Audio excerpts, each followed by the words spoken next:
Good morning and welcome to our Good Friday family service. My name is Josh. I'm a member of the church family here and also on the staff team, the Youth and Families Worker. If you don't know me, please come and say hello because today we are allowed to meet in groups of 6 or 2 households, which I'll talk about us more at the end. But that's very exciting that we can actually greet each other rather than having to disperse at the end. Today we will be looking back and remembering the day that Jesus willingly sacrificed and suffered and died by crucifixion for us, for our sins. We look back over the past day, the past week, the past year, when we know we have sinned, when we have pushed God away. But we also look forward. We look forward to Easter Day, the glorious celebration of Jesus' victory over sin and death. There is much to be sad about today, but there is so much more to be glad about today. It is called Good Friday, after all. Everything you will need will be on the sheet. You've got some pieces of paper under your chairs. I know they're very exciting, but we're going to be using them, so hold fire until you use them. If you want something to scribble or draw over or help yourself to write, you can use the service sheet, or there are some booklets at the back standing next to Alistair, and you can grab one of those that can help you through the service. But first, I'm going to pray. So let's just pray together. Dear God, we thank you for Good Friday. Thank you that we can gather here in person and online. Help us to listen and learn from your word this morning. Amen. Now we're going to hear a true story, the best true story, as Tracy comes up.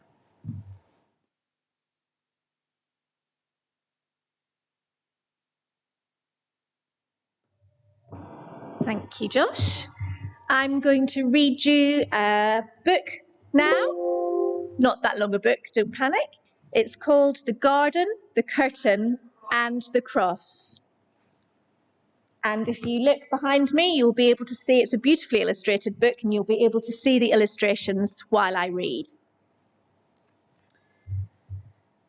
A very long time ago, right here in this world, there was a garden. In the garden, everything was wonderful. The world was full of laughing and playing and smiling and fun. There was nothing bad, ever. There was no one sad, ever. And best of all, God was there. He had made it all. He was in charge of it all. He loved it all. People could see God and speak to God and just enjoy being with God. It was wonderful to live with God. But then, one day, the people did a terrible thing. They decided they didn't want to do what God said. They decided they wanted a world without God in charge. God calls this sin. Sin spoils things. So sin has no place in God's wonderful garden. God said to the people, "You can't live with me in my garden anymore." And he sent them outside. To show the people they had to stay outside, God put some warrior angels in front of the garden. The angels were like a big "keep out" sign.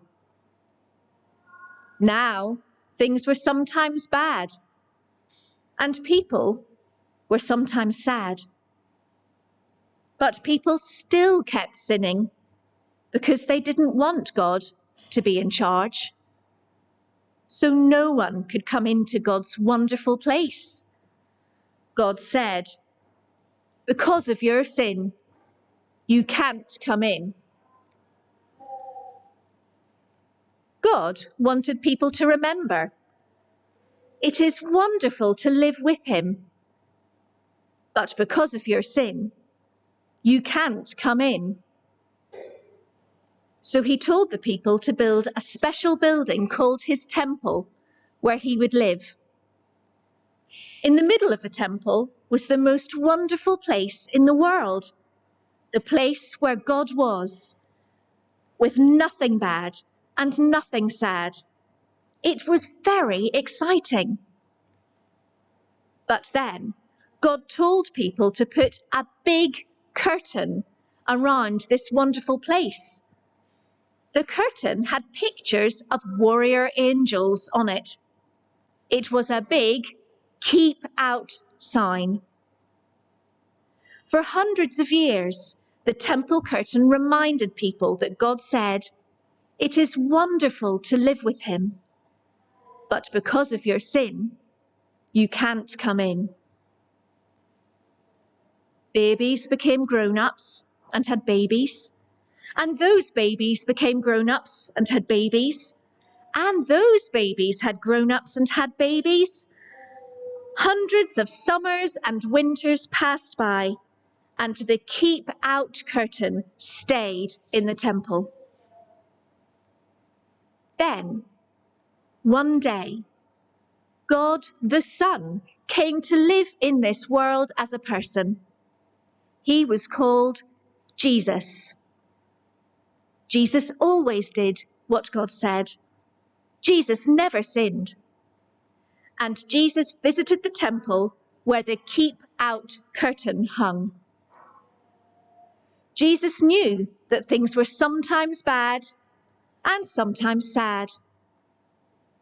Jesus said that God had sent him to open the way back to God's wonderful place, where there would be nothing bad and no one sad. But people still didn't want to let God be in charge. So they decided to put Jesus on a cross to die. It was the most bad thing that had ever happened. It was the most sad day of all time. But Jesus had a plan. He had always planned to die on the cross. What a strange plan! Why would God's Son plan to die? On the cross, Jesus took our sin, all the bad things we do, and all the sad things they cause. Jesus took them all from us. And when he did, something amazing, astonishing, astounding happened. The curtain tore. God had ripped up the Keep Out sign. God's wonderful place is open again. Because Jesus died, we can go in.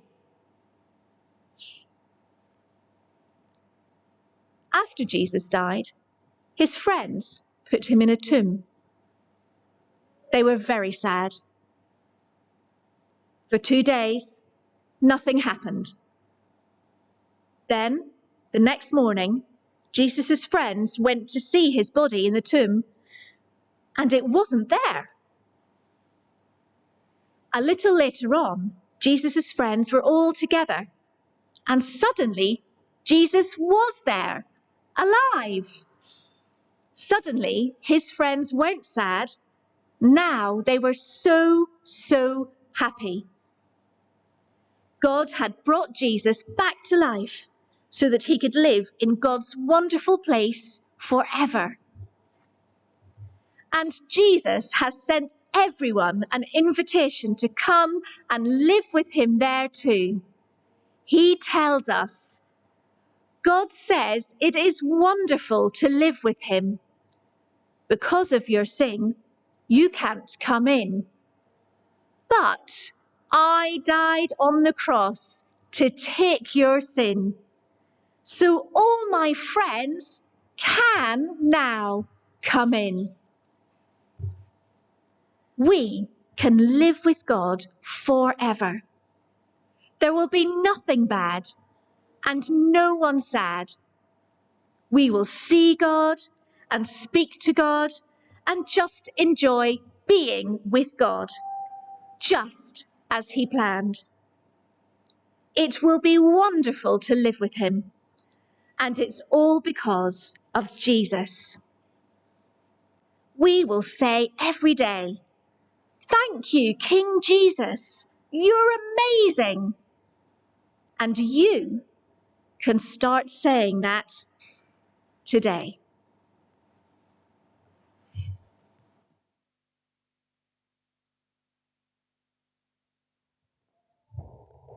Great, thank you, Tracy. What we just heard there is a shortened version of the greatest story, the greatest true story that's ever been told, the Bible. And so if you want, we've got Bibles on our phones. You can read the long version, but we just heard a slightly shortened version. I want to know whether you've ever been told to keep out. Keep out of my room, keep out of the kitchen, keep out of here, only boys allowed in here, girls rule, boys not allowed, keep out. Some keep out signs to keep us safe, like keep out of the road.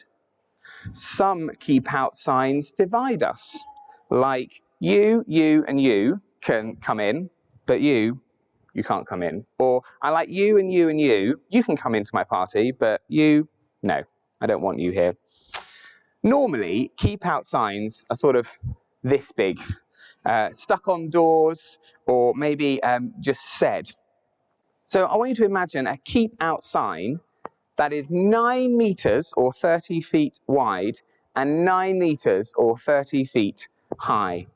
Now, that's quite hard to imagine, quite hard for us to picture. So I thought we should get out the measuring tape. Isaac, who's my very willing volunteer, is going to come up. So Isaac, I want you to grab the end and start walking. Stop there. How far does Isaac need to go? We're currently at, what are we at? We're at 2 meters. Can he stop? Someone shout, how far did he need to go? How wide was the curtain? How high was that keep out sign? 9, yeah, 9. Let's keep going. Let's see. Here we go. Still slow down, Isaac, because I can't read the numbers. 4 meters. Let's see. And stop, so I can read. 6 meters. Okay, we've got to keep going. We've got to keep going. And stop. Oh, and yes, we are there. Almost. Well, not quite. Isaac, you need to stretch out your arms. We're almost there. Okay, so from me to Isaac's far hand is 9 meters. That is 9 meters. So now, this is how wide that keep out sign is. Now imagine if I could climb the walls and get up there, and Isaac stayed on the ground, health and safety, obviously, and I was up there. That's how tall, that's how high this keep out sign is. Isaac is going to rest that on the floor. We're not going to wind it up because it's broken at my end. So that's fine. Thank you, Isaac. You can go and sit down. So we've got a keep out sign that is 9 meters long, 9 meters wide, and 9 meters high. Where have we heard about a keep out sign like that just recently? One covered in warrior angels. Where have we heard about one keep out sign like that just recently? Someone shout out, where have we just heard about that? What am I describing? A keep out sign that is 9 meters wide, 9 meters high, with pictures of warrior angels on it. What am I describing? What have we just heard? Yes, I'm sure someone over here said the curtain. Absolutely. That big, big curtain that God told his people to put up in the temple. But why? Why was that big keep out sign needed? Why was it there? Well, the temple curtain was up for hundreds of years to remind people that it's wonderful to live with God. It's the best. But because of your sin, and sin, remember, is the things, this is where you're going to have to help me with some actions. So the things that we think, well, on this side of the room, things we think, things we say, things we feel, things we do, that push God away. That's our sin. Let's do it one more time. Things we think, say, feel, do, that push God away. The temple curtain, the big keep out sign, was there to remind us that it's wonderful to live with God. It's the best, as we've already said. But because of our sin, we can't come in. Our sin is the reason for that big keep out sign. And it's also why God sent Jesus to earth, to remove that big keep out sign. There is, spoiler alert, a wonderful ending to this story. So it's easy to forget the real sadness, the real badness of that day, the first Good Friday. The sad things that needed to happen in order for that big keep out sign, for the curtain to be dealt with, to be removed. And they could only be dealt with by a big death. So let's not forget what Jesus did for us, what he went through 2,000 years ago on that very first Good Friday. It's what we're remembering today.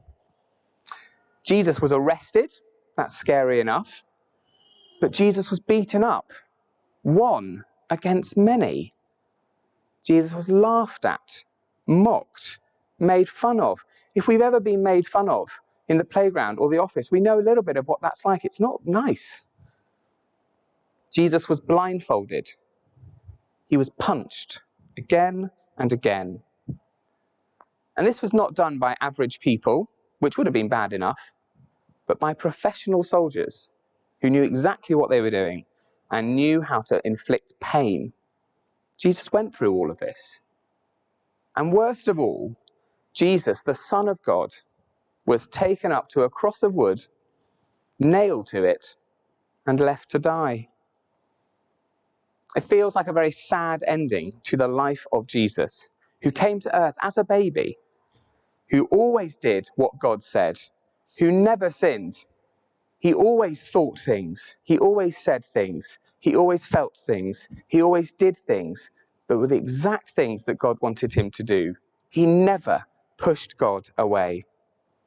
There are a few verses from Luke's Gospel on your sheet, on your service sheet, which tell us about that exact moment.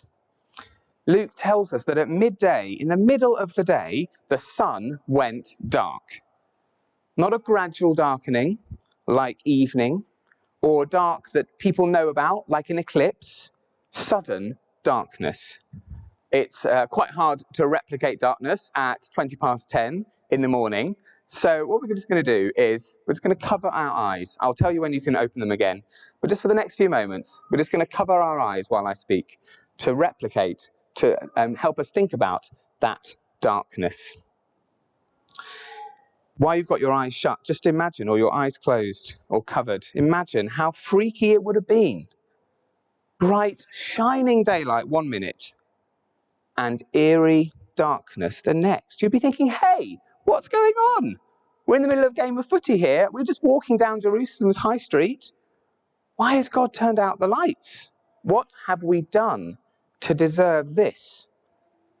This darkness is a sign of God's anger at sin. You can open your eyes again now. We call this day Good Friday, but why? When Jesus died on this day, why not Sad and Bad Friday? Well, the reason is what happened on the cross and what happened next, the big tearing. Remember our giant curtain? Who can shout out how big, how tall, how wide, how high was it? Isaac, shout out. Yes, 30 feet or 9 meters high, 30 feet or 9 meters wide. It was massive. Luke records for us that just as Jesus died, the big curtain, the big keep out sign was ripped from top to bottom in two. Remember how big that curtain was? 9 meters high? That's not something that a human can do. God had ripped the curtain. He had torn up the big keep out sign. Now, you should all have a coloured piece of paper under your, if you don't like the colour you can swap with someone in your family bubble. But grab your coloured piece of paper, the one that should say, keep out. If you've not got one, there are some spares on the welcome table at the back, but hopefully you should all have one. Grab your keep out sign, your coloured bit of paper. You've also got a white piece of paper, leave that for the moment. Hopefully you'll notice that, as it says, it's got this big keep out sign on it. And so, just like God did 2,000 years ago, we are going to tear up the keep out sign. We're going to do it together on 3. You can be as dramatic as you want with your tear up sign, your keep out sign. And you can also join in at home with a piece of paper. You won't necessarily have that on, but you can join in at home. So we are going to all together, I'm going to count 1, 2, 3, and on 3 we're going to be dramatic and tear up the keep out sign, just like the curtain was torn into 2,000 years ago. So ready? On 3. 1, 2, 3. Nice. Absolutely. Just like that. God tore up the big keep out sign because on the cross, Jesus took all our sin, all the times we've thought things and said things and felt things and done things that pushed God away. He took all those from us. And when he did, something amazing, something astonishing, something awesomely brilliant happened. The curtain tore in two. That keep out sign from top to bottom was torn and it was transformed. It changed. No longer did it say keep out, it said come in. It was now an invitation to come to God's wonderful place. Because Jesus died, we can go in. From a keep out sign to a come in sign. From a keep out sign to a come on in sign. God's wonderful place is open once again. And it's open for us all this morning. Tracy's just going to come up and read those last few pages of our story again. And then Juliet's going to come up and pray for us.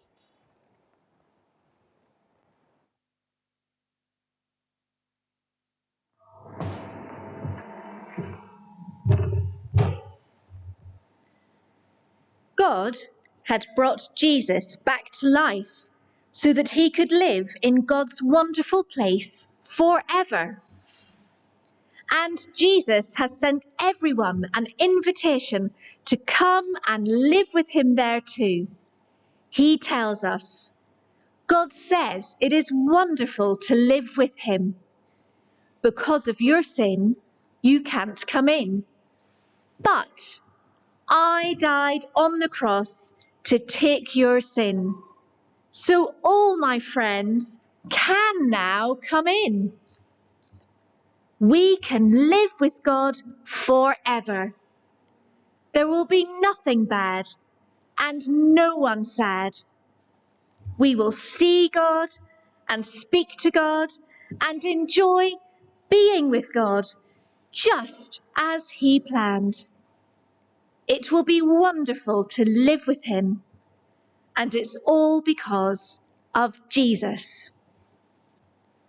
We will say every day, "Thank you, King Jesus, you're amazing." And you can start saying that today.